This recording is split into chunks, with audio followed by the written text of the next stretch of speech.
Let's check back in with Jen Titus. Jen?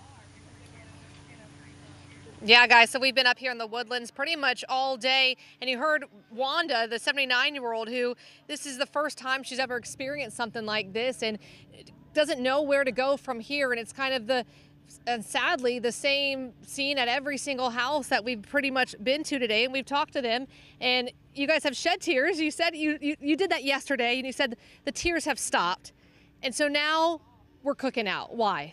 Well, basically the tears come and go. When you find stuff in your house that you might have forgot about 25 years ago and you finally found it, it hits you really hard.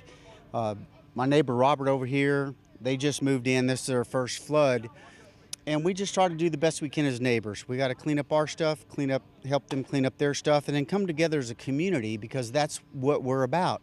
We can't sit and cry about what we lost. We have to look forward to the future. There's a lot of people out there that are in much better or much worse condition than we are. And for us to cry about where we're at, knowing these other people have been displaced, they don't have anything, they don't know where to go, we try to band as a group, and we figured out there's Red Cross out there, there's FEMA out there, there's a lot of opportunity to get help. So we'll get help when we need help, but we're not going to take away from those people who need the help now. Robert, I'm going to talk to you. Shane, let's walk over to the grill because we want to check that out. But Robert, talk to me. You're the house next door. This is your first kind of experience dealing with flooding, as many people are. How was it today? I don't know. I don't know how to explain it, but it was something I've never been through. My wife and I are trying to stay strong since, coming together, and we're getting so much help from family, friends, even my job. American Financial came through and helped me and my family out.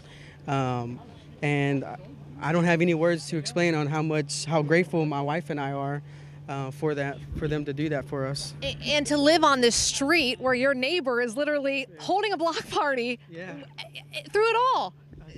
It's pretty awesome. I mean, James is always here for me, and I'm always there for him, and he mows my lawn, I mow his lawn, and that's what neighbors do, And then especially when we go through disasters like this, you see America come together as one, and the fact that we had President Trump that came down here and just band us all together as America, I mean, that's awesome.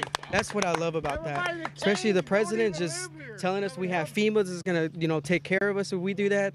Especially with my home, I only have dwelling. I don't have content coverage, which I didn't even know. But hearing Trump's, speech yesterday really lifted me up, and I know that FEMA's going to come through with us. So hope, and that's what you guys have to have here. Let's walk a little bit more, because basically, tell me, you guys, figured, hey, we're not going to be able to use this food too much longer. Right. So that's why we kind of held this, right? That and that the community's still here working together. We're trying to do what we need to do. And cooking out to try to make sure everybody's fed is something we do. We're not a real tight-knit community around here, but when somebody needs help, we're here to help out. Amen. And I mean, we're talking to people right now that how many feet of water do you have in your house? We had 3.5 feet in my house. I think Robert had about 6.5 feet in my house. And it's tough going through this. I don't care if you've been through it before or this is your first time. It's still a struggle. Where do you start? What do you take out first? What pictures do you take? What kind of inventory? You got to do your best. And because I was an adjuster before, I sort of help out in telling them where to go and how to do it. And then we'll reach out for help from the community, like Red Cross and the FEMA people, when we need it. We don't want to absorb it because we really don't need it right now. Right now, you guys have each other. That's right. And that's, I think, like the most important thing out here. I mean, to see this, we got a fire pit going, we had firecrackers, and it's really, the tears have come, the tears have gone, but right now, all you guys can really do is just move on. Just move on. That's it.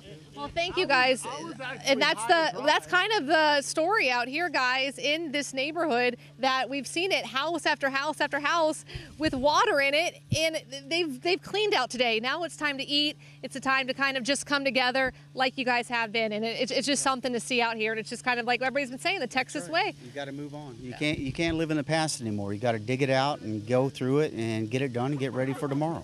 And with that, guys, we'll send it back to you.